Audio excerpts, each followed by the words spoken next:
tous, j'espère que vous allez bien. Alors aujourd'hui, j'avais envie de partager avec vous quelque chose qui m'attriste énormément. J'aime beaucoup regarder des prêches d'autres pasteurs, d'autres prédicateurs, d'autres ministères à travers le monde. Je pense que ce serait triste de s'en priver alors qu'aujourd'hui les outils informatiques qu'on a nous permettent de le faire. C'est comme lire un livre d'un auteur chrétien. Je pense que regarder et écouter des prêches ou des témoignages, c'est aussi une manière d'apprendre, parfois même d'être encouragé, parfois même de voir que nous ne sommes pas les seuls à vivre ces combats. Donc oui, je pense que ça peut être quelque chose de bénéfique de suivre ce genre, d'écouter ce genre de messages, de lire des livres, de témoignages chrétiens, d'enseignements chrétiens. Voilà, je suis pour absolument. Mais ici, je suis tombé sur une prêche d'un pasteur qui est très connu au Congo et malheureusement, j'ai été attristé par ce que j'ai entendu. Vous savez, c'est ce genre de discours pseudo-religieux vide de Christ. Alors bien sûr, ce ministère mentionne Dieu et cite des passages bibliques pendant son message, si je peux l'appeler ainsi. Mais lorsqu'on prend un texte hors contexte, malheureusement, souvent, c'est pour être utilisé comme prétexte. Et de cette façon, il est facile de faire dire à la Bible pratiquement tout ce que l'on veut, je vous assure. Et dans plein de sujets différents, il y a moyen, si on prend comme ça, plic-ploc, sans réellement prendre le contexte du texte, il y a moyen de faire dire ce qu'on veut à la Bible, vraiment. Il faut être doué, et voilà, il y a moyen de la modifier, de la tordre. Et ici, avec ce ministère, c'est pas la première fois que j'entends ce pasteur prêcher. Et c'est pas la première fois que je suis triste d'entendre ce qui est enseigné au sein de son assemblée. Et quand je dis c'est pas la première fois, c'est pas la première fois qu'en l'écoutant, je ne reconnais pas l'évangile de Christ. Et c'est ça qui m'attriste. Alors, j'ai envie d'être clair par rapport à ça, je n'aime pas balancer des noms parce que je n'aime pas attaquer les personnes. J'aime pas viser une personne en particulier. Mis à part Jésus, personne n'est parfait, moi inclus, je suis pas parfait. Et on est tous susceptibles de faire ou de dire des erreurs. Même en public, et même en croyant parler au nom de Dieu. Ça peut arriver à n'importe quel ministère. Mais voilà, à côté de ça, en plus, lorsqu'on se rend compte qu'on est passé à côté, qu'on a raté notre cible, parce qu'on n'a pas du tout parlé au nom de Dieu et qu'on a parlé de manière humaine, on est tous susceptibles. On a tous par Jésus-Christ l'occasion de sincèrement se repentir. Donc oui, c'est possible de faire une erreur, mais voilà, alors on a toute cette occasion de repentir. C'est pour ça que ce que je vise ici, c'est pas un homme, parce que voilà, on peut tous commettre des erreurs. Ce que je vise absolument, et c'est ça qu'il faut combattre, c'est les idées véhiculées, les faux enseignements, les fausses doctrines, tout ce qui nuit à l'évangile de Christ. C'est ça qu'il faut combattre. C'est ça qu'il faut dénoncer. Et quand, voilà, j'entends un prédicateur, un pasteur ayant une grande influence sur la communauté chrétienne dans son pays, parce que ici, voilà, il a une grande influence dans son assemblée, c'est sûr, mais c'est un pasteur qui est vraiment connu et qui a une grande influence sur la communauté chrétienne dans son pays, et voire même au-delà de ses frontières. Et quand, voilà, il est à la tête d'une énorme assemblée, et en plus il se dit disciple de Christ, si lors d'un de ces enseignements, prêches ou même d'une prise de parole publique, il explique quelque chose en mettant la parole de Dieu en avant, là moi, je dis, on parle plus d'un avis personnel. Si maintenant il a envie de partager son avis personnel avec des personnes, ok, ça va, c'est son avis personnel. Mais lorsqu'on commence à prendre la parole de manière publique, en prenant la parole de Dieu comme appui, c'est plus un avis personnel qu'on donne. Surtout le message qu'il a fait. Là, on parle d'une prise de position en tant que disciple de Christ, avec la parole de Dieu comme appui. Et je cite ce qu'il a dit lors de cette intervention, c'est qu'il faut investir dans le Bitcoin, qui est la monnaie du peuple. C'est peut-être un résumé de ce qu'il dit, mais dans sa substance, c'est ça qui est dit. Et si c'est pas ça qu'il a voulu dire, en tout cas, c'est ça que les personnes ont compris en l'écoutant. Il faut investir dans le Bitcoin. Le Bitcoin est la monnaie du peuple. Alors là, personnellement, moi je comprends pas. J'ai même pas envie de prendre toute sa prédication, hein. J'ai même pas envie de relever les autres points douteux de son enseignement. Enfin, je vais quand même dire un exemple, hein. Le fait d'avoir trouvé la crypto-monnaie dans l'Apocalypse, j'ai même pas envie de relever tout ça. Et je vais dire, moi, je suis quelqu'un d'ouvert. Moi, je suis prêt à discuter. Moi, quand on a des bons arguments, voilà, je suis prêt, j'écoute. Et je suis prêt même à voir et à changer d'opinion. Parce que je peux me tromper. Je veux dire, je suis même prêt à discuter avec lui s'il faut. Mais là, de ce que j'ai entendu, vraiment, je comprends pas. Là, je comprends pas. Si je prends juste l'exemple cité du Bitcoin, lorsqu'il dit que c'est la monnaie du peuple, je pense, sans trop me tromper, que je fais partie du peuple. Mais à moi, il m'est impossible d'investir dans la crypto-monnaie, quelle qu'elle soit. Je ne peux pas investir dans la crypto-monnaie. J'ai pas assez de fonds. Alors là, la monnaie du peuple, que les pauvres ne peuvent pas se payer. Alors il faut directement dire que ce message ne s'adresse pas à ceux qui ne sont pas des businessmen, qui ne sont pas des hommes d'affaires. Il faut directement le dire. Hein. Dire, ben voilà, il y a un message pour une certaine catégorie de la population. Hein. Moi, je ne me reconnais pas. Non, la monnaie du peuple, je ne peux pas me la payer. Je vois déjà certains, ceux qui prêchent l'évangile de prospérité ou l'évangile de la pensée positive, eh ben ceux-là pourront me dire que c'est certainement dû à mon manque de foi, mon manque de proclamation, j'ai pas assez proclamé dans ma vie, ou certainement même à un péché dans ma vie, un péché caché ou quelque chose comme ça. C'est voilà, des raccourcis tellement simples et tellement faciles. Mais, comme je ne pense pas avoir la science infuse, parce que je peux me tromper en écoutant ce message, j'avoue que je l'ai montré à d'autres frères et sœurs en Christ. Et je suis pas le seul à pas avoir compris.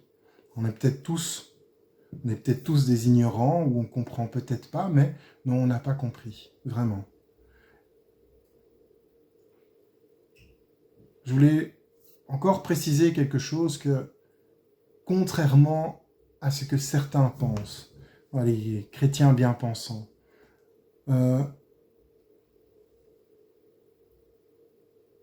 ceux qui pensent qu'en mettant en avant, lorsqu'on a le malheur de remettre en question leurs dires et leurs agissements, non, ce n'est pas un jugement ni une condamnation. Dire à quelqu'un, avec amour bien sûr, on n'est pas dans la destruction. Là, tu fais ou tu dis quelque chose qui n'est pas en accord avec la vie de disciple de Christ. Si je dis ça à un frère ou une sœur, ce n'est pas un jugement ni une condamnation. C'est juste de dire, non, tu es à côté. Tu es à côté. Il faut changer ça. Voilà. Et quand quelqu'un passe comme ça à côté, quand quelqu'un est aussi à côté, moi, ça me touche profondément. Ça me touche profondément lorsque j'entends les dérives dans les églises. Et là, je parle pas uniquement de ce qui se passe au Congo, hein, je parle de ce qui se passe à travers le monde. Je suis triste de ce qui se passe parce que nos dérives sont directement associées à Dieu, directement associées à Christ, directement associées à l'Évangile, et ça entache, bon, déjà notre témoignage, mais ça peut entacher le témoignage d'autres frères et sœurs qui n'ont rien fait. On a un impact incroyable avec notre témoignage. On a un impact incroyable avec ce que l'on fait, ce que l'on dit. Parce que quand on se colle une étiquette chrétienne, et qu'on fait quelque chose de répréhensible, les gens qui regardent ça, ils vont se dire, mais voilà, ça ce sont les chrétiens, voilà comment ils sont. Quel est notre témoignage? Et en parlant de témoignage, à la dernière réunion de la pastorale, un missionnaire d'origine congolaise qui est attaché à nos assemblées en Belgique, mais qui est en mission au Congo, il est revenu ici en Belgique pour un temps, et on va dire qu'il est en train de partager ce qui se passe au Congo. Il est en train de partager avec nous ce qui se passe au Congo. Il parlait de la réalité pastorale sur le terrain. Il parlait du manque de formation sérieuse pour préparer les disciples au ministère et la réalité des églises sur place. On parle pas de quelqu'un qui quitte son pays et qui va dans un autre pays. On parle de quelqu'un qui est né au Congo, qui a vécu en Belgique, mais qui est retourné au Congo parce qu'il voulait servir dans son pays d'origine.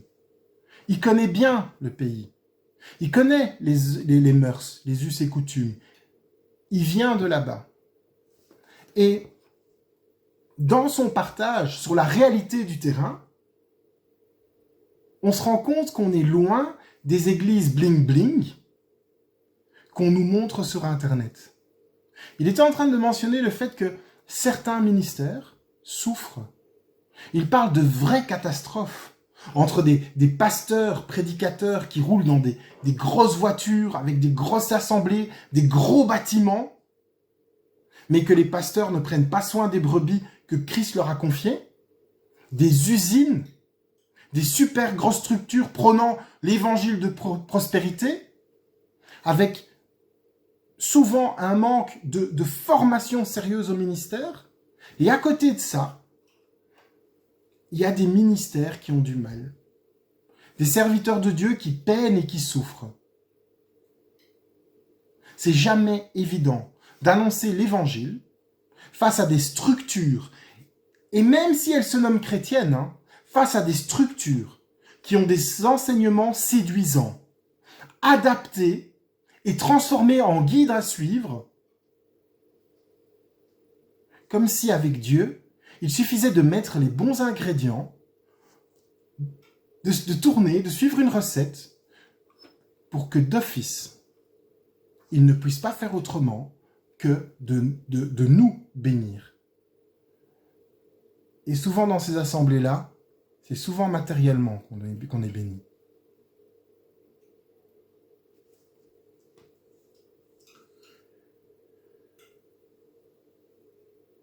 J'ai envie de passer un message à ces ministères au Congo qui font un travail incroyable pour notre Seigneur, dans la fidélité, et parfois pas à la lumière des projecteurs. Sachez que c'est le bon combat. Continuez à prendre personnellement soin des brebis que l'Éternel vous a confiées. Ce n'est pas l'accumulation de richesses dans ce monde qui fait de vous un vrai serviteur de Dieu. Ce n'est pas les paillettes et le glamour qui est le plus important. Et même si aux yeux des hommes, ça peut ressembler, vous pouvez ressembler à des perdants, à un échec. Le Seigneur, c'est pas un être humain. C'est pas un être humain pour être émerveillé, ébloui et attiré par ce qui brille. par ce qui coûte cher. L'Éternel, lui, il regarde à la sincérité du cœur. Votre ministère est une réussite aux yeux de l'Éternel. Que Dieu continue à bénir votre ministère de par sa présence et que sa main continue à vous guider. Et pour revenir quand même, pour revenir à la prédication du Bitcoin, la monnaie du peuple, entre guillemets, et l'évangile de prospérité, j'ai un frère en Christ qui m'a prévenu. Il les connaît, bon pas personnellement, hein, il les connaît sur Internet comme beaucoup. Je dis les parce qu'il y en a plusieurs, il y a plusieurs militaires qui se côtoient et je vous avoue que j'ai déjà essayé d'écouter un autre enseignant, un youtubeur français qui est bien connu, surtout pour les jeunes. J'ai essayé de l'écouter parce que je ne comprends pas. Je ne sais pas où ils ont reçu ces informations, qui les a enseignées, mais j'avoue que la majorité du temps, je ne comprends pas. Je ne me reconnais pas. Je reconnais pas certaines choses. Pas tout, bien sûr, hein, ce serait trop simple, hein, mais il y a certaines choses que je ne reconnais pas. Bref, avec mon ami, à chaque fois qu'on a eu une discussion concernant ces prédicateurs, pasteurs, youtubeurs, etc., il est d'accord avec moi sur le fait que leur théologie est très limite. Donc on est vraiment sur la ligne et parfois même, voilà, c'est un peu, voilà. Mais il me connaît. Et il sait que j'ai du mal à me taire lorsque j'entends des énormités. Et c'est pas la première fois que je lui dis, moi je crois qu'il faut balancer, balancer, je sais que c'est pas du tout ce que Dieu veut, mais je dis parfois il faut quand même dire que c'est pas la vérité, il faut qu'ils arrêtent. Et vous savez ce qu'il m'a conseillé ? Il m'a conseillé de ne pas les viser personnellement.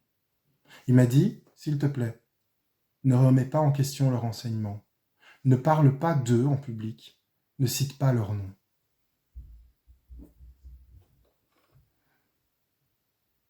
Parce qu'ils ont une très grande communauté derrière eux, à travers le monde francophone, et que si tu vas en croisade contre eux, c'est toi qui risquerais d'avoir des problèmes. Que cela pourrait être pour toi, donc moi, préjudiciable, même si je veux partager la vérité. Il m'a dit, fais attention. Ce n'est pas des personnes que tu peux critiquer.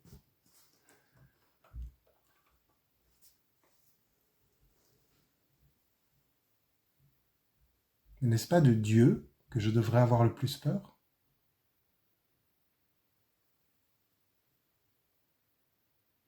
On ne peut pas se taire face à de tels enseignements. Et ce n'est pas parce que ces personnes ont une communauté impressionnante et des moyens impressionnants qu'ils sont intouchables. On ne peut plus rien remettre en question sur leur enseignement parce qu'ils sont intouchables. Vous savez, un des points de la réforme est le fait que tout croyant a le devoir de mettre à la lumière de la parole de Dieu tout enseignement qu'il reçoit. Même ce que je suis en train de vous dire aujourd'hui, vous devez le prendre et le mettre à la lumière de la Bible. Et d'ailleurs, c'est dans ce même esprit que j'ai voulu partager avec vous le passage dans Galates 1, 11. C'est une épître que l'apôtre Paul écrit aux églises de Galatie, parce qu'au sein de leurs assemblées, ils prônent un évangile différent de celui de Christ. Et si l'apôtre Paul écrit cette épître, c'est pour contrer l'enseignement d'un évangile qui est faux. Et je sais que ça peut paraître étrange, mais au moment où Christ est parti, à peine Christ est parti, il y a certains qui ont manipulé, tordu l'enseignement du Christ. Malheureusement, il y a énormément de ces enseignements-là, énormément de sectes qui sont nées, des sectes dites chrétiennes. Voilà pourquoi l'importance de rester accroché à la parole de Dieu. Vraiment, c'est important. Et je lis dans Galates 1,11 ce que l'apôtre Paul écrit à ces églises. De la part de Paul, apôtre établi non par des hommes, ni par l'intermédiaire d'un homme, mais par Jésus-Christ, et par Dieu le Père qui l'a ressuscité. Et de tous les frères qui sont avec moi aux églises de la Galatie. Que la grâce et la paix vous soient données de la part de Dieu notre Père et du Seigneur Jésus-Christ. Il s'est donné lui-même pour nos péchés afin de nous arracher à l'actuel monde mauvais, conformément à la volonté de notre Dieu et Père. À qui soit la gloire au siècle des siècles. Amen. Je m'étonne que vous vous détourniez si vite de celui qui vous a appelé par la grâce de Christ pour passer à un autre évangile. Ce n'est pas qu'il y ait un autre évangile, mais il y a des gens qui vous troublent et qui veulent déformer l'évangile de Christ. Mais si quelqu'un, même nous, ou même un ange venu du ciel, vous annoncez un évangile différent de celui que nous avons prêché, qu'il soit maudit. Nous l'avons déjà dit, et je le répète maintenant, si quelqu'un vous annonce un autre évangile que celui que vous avez reçu, qu'il soit maudit. Maintenant, est-ce la faveur des hommes que je recherche ou celle de Dieu? Est-ce que je cherche à plaire aux hommes? Si je plaisais encore aux hommes, je ne serais pas serviteur de Christ. Je vous le déclare, frères et sœurs, l'évangile que j'ai annoncé ne vient pas de l'homme.